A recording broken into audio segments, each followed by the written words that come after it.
Halina't kami tanglawan.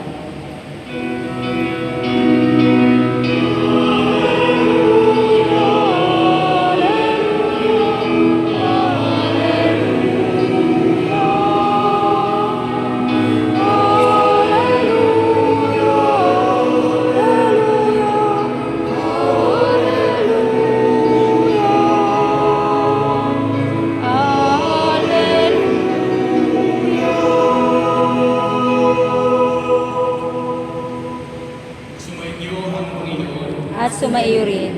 Ang mabuting balita ng Panginoon ayon kay San Lucas. Papuri sa iyo, Panginoon.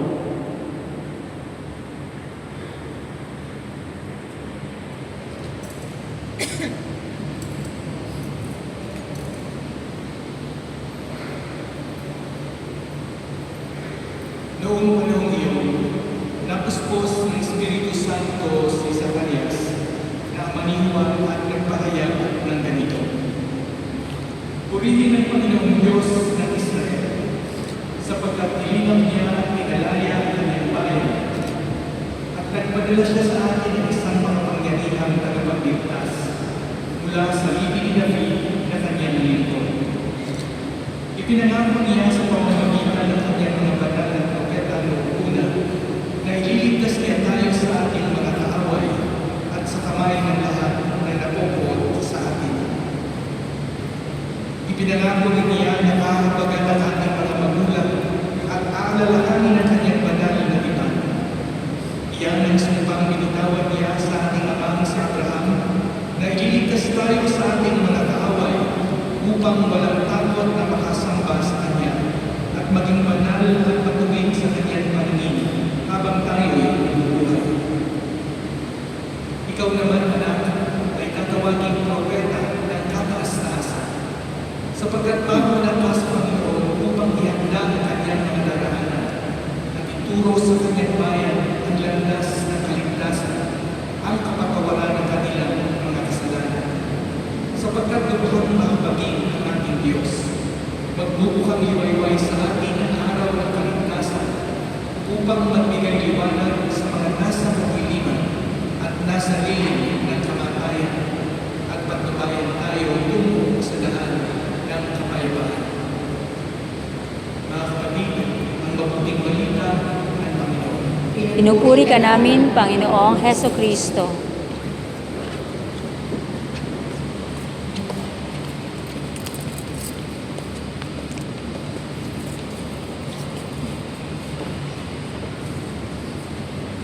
Sabi ng isang writer,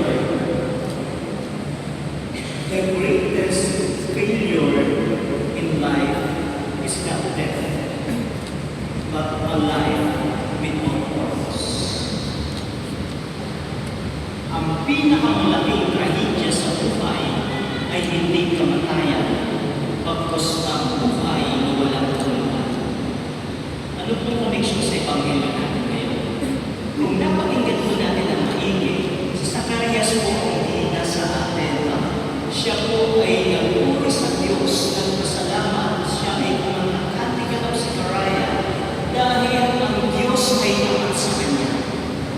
Nakita niya at nasubuan ang kahulugan ng kanyang buhay bilang tatay ni Juan Bautista na naghanda sa pagdating ng ating Panginoong Jesus.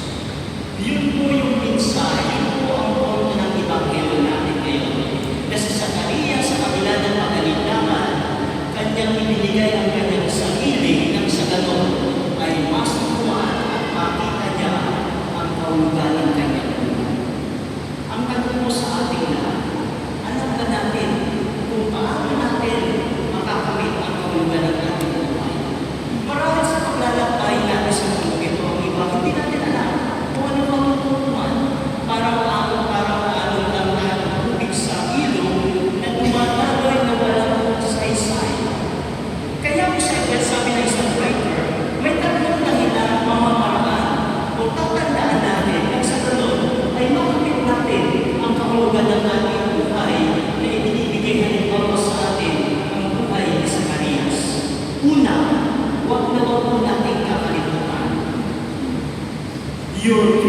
future is bigger than your past. Ang inyong kinabukasan ay mas malaki kaysa inyong nakaraan. Si Zacarias, kung babalikan po natin, marami siyang kailangan sa kanyang buhay. Pero nung kinalakunan, ito na yung kanyang future. Siya ay naging instrumento para siya ang maging tatay ni Juan Bautista, na siyang naging instrumento sa paglanda sa pagdating ni ating Panginoong Jesus. Yun po yung konkretong halimbawa para sa atin. Dahil sa buhay natin minsan, nakaangla tayo sa nakaraan. Hindi tayo nakakapag-move on or in fact, those past experiences are just an opportunity for us to learn a lesson. Pero hindi dapat hanggang doon lang tayo. Pagkus ang pinakamahalaga sa atin, yung kinabukasan. Dahil ang kinabukasan ang magbibigay ng buhay sa ating buhay. Maliwanag po ba? Your future is bigger than your past. Sana po wag po natin kakalimutan.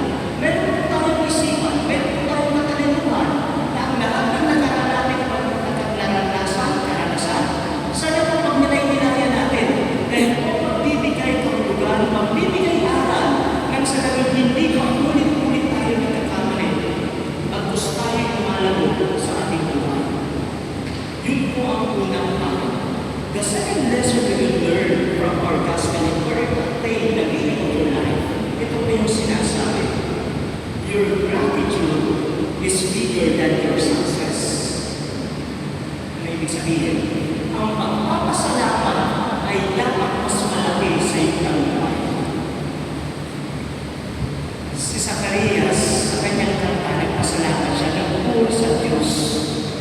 After all the success, siya ay propeta, pero ano pinakamalaga sa kanya? Nagpasalamat siya sa Diyos. Hindi niya pinakita niya kanyang pagiging propeta. Kasi minsan, kapag ang tao hindi nagpapasalamat, ang lahat ng kanyang tagumpay nakasentro sa kanyang sarili. At kapag nakasentro sa sarili, nagiging tayo mayaman. Amen? Diba? Yan po yung tatandaan po natin. Ang tao na palagi nagpapasalamat, ito yung mga tao mapagpakumbaba. Ito yung mga tao ina-appreciate niya. Yung mga tao na katulong sa kanya. Yung Diyos na patuloy na lumalagay sa kanya. Nang sa ganun ang kanyang buhay ay hindi na maging matagumpay, pagkos magiging pamagitan. Meaningful life is greater than a successful life. Huwag na huwag po kakalimutan. Dahil maraming magtatagumpay na tao naging successful, pero hindi sila masaya sa kanyang buhay. Pero once you appreciate and you become a humble and always thank God and those people who help you, for sure, you will obtain the meaning of your life. Your gratitude is bigger than your success. Pangatlong tawag po sa ating lahat. Your goodness is greater or bigger than your weaknesses. Ang inyong kabutihan ay mas mahalaga at mas malaki kaysa iyong mga kasalanan. Marahil po lahat tayo ay nagkakamali. Lahat po tayo nagkakasala. Pero wag na wag po natin kakalimutan na tayo po ay nagkatawang tao, kawagis ng Diyos. Tayo po ay nilikha. Nanibago ang kabutihan. Kaya minsan sa binigay sa ating kalayaan, naninibago yung ating pagkakamali rather than yung ipahalagahan natin yung kabutihan na magagawa natin.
Pagmuli po, tatapusin po ang ating homilya sa isang kwento. Total po bukas, ay magdiriwang tayo ng Kapaskuhan. Sabi daw, na kwento ko na po before, at dahil Kapaskuhan, isisilang ng anak ng Diyos, pinababa daw yung tatlong anghel sa lupa. Pinababa nang sa ganon ay maghanap ng pinaka-espesyal na regalo para kay Jesus. Yung unang anghel, bumaba sa lupa, palipat-lipat, at dahil malakas ang hangin, nagkatupad siya sa Europa. Sa kanyang pag-ikot-ikot sa Europa, nakita niya ang pinakamagandang bulaklak sa Switzerland. Sabi niya, bulaklak ang ireregalo kay Jesus. Yung pangalawang anghel, lumabas sa lupa, medyo lumakas yung hangin, nagkatupad sa Middle East. Sa kanyang paglipat-lipat, ay nakita niya ang diamante sa Saudi Arabia. Sabi niya, diamante ang ireregalo mo kay Jesus. Yung pangatlong anghel, at dahil mayroong bagyo, napunta ng Pilipinas. Sa kanyang paglipat-lipat sa Pilipinas, mula Luzon, Visayas at Mindanao, ay wala siyang mahanap. Umalis siya ng Manila. Sa kanyang paglipat-lipat sa Manila, nakita niya kung nakadaan siya sa San Marcelino. Napadaan siya doon sa San Vicente de Paul Parish. Sa kanyang paglipat-lipat, kanina, nakita niya isang nanay umiiyak. Nagdarasal. Sabi niya, luha ang ireregalo kay Jesus, simbolo ng pagbabalik niyo sa Diyos. Kinakailangan tatlo yung kanyang ireregalo. Kaya naglipat-lipat din siya.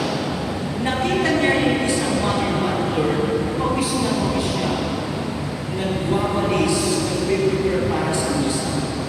Sabi niya, pawis ang ireregalo kay Jesus, simbolo ng pagsiservisyo. At dahil tatlo ang ireregalo niya, palitan-litan pa rin siya hanggang ngayon. Kung ikaw ang makasampung ng anghel, anong ireregalo mo kay Jesus? Uy. Anong ireregalo mo kay Jesus? Uy, talaga. Kayo ng mga sana ang regalo natin, ito ay magbibigay ng regalo sa amin. Amen. Amen.